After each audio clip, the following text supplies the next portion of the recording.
Friends welcome back to our channel. So ఇవాళ అయితే మేము ఎంతో ఈజీగా సులభంగా మార్నింగ్ చేసుకునే బ్రేక్ఫాస్ట్ 10 నిమిషాలలో పేలాల పులిహోర ఎలా చేసుకోవాలో చూద్దాం. ఒక కడాయి పెట్టుకొని ఆయిల్ వేసుకోండి.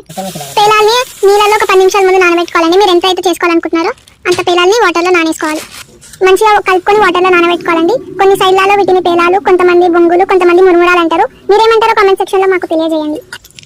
ఇప్పుడు మంచిగా ఉన్న వాటర్ అంతా తీసేసుకోవాలండి. సార్ గట్టిగా తీసేసి వేరే గిన్నెలోకి వేసుకోండి. మేమైతే వీటిని పేలాలంటామండి. వేసుకున్నాం కదండి, కొంచెం జీలకర్ర వేసుకోవాలి. అలాగే శనగపప్పు, మినప్పప్పు వేసుకోవాలి. కలుపుకోవాలంతా.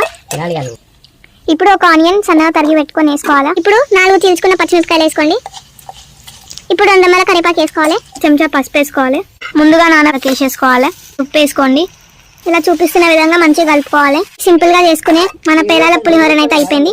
కేవలం 5 అంటే 5 నిమిషాల్లో చేసేసుకోవచ్చు. ఎప్పుడు ఏం చేయాలో తెలియనప్పుడు చేసుకోండి. చాలా అంటే చాలా యమ్మీగా ఉంటుంది. పైన కొంచెం కొత్తిమీర చల్లుకొని స్టవ్ ఆర్పేయండి. ఇప్పుడు ట్రై చేసి ఎలా వచ్చిందో కామెంట్ సెక్షన్ లో మాకు తెలియజేయండి. Thank you for watching.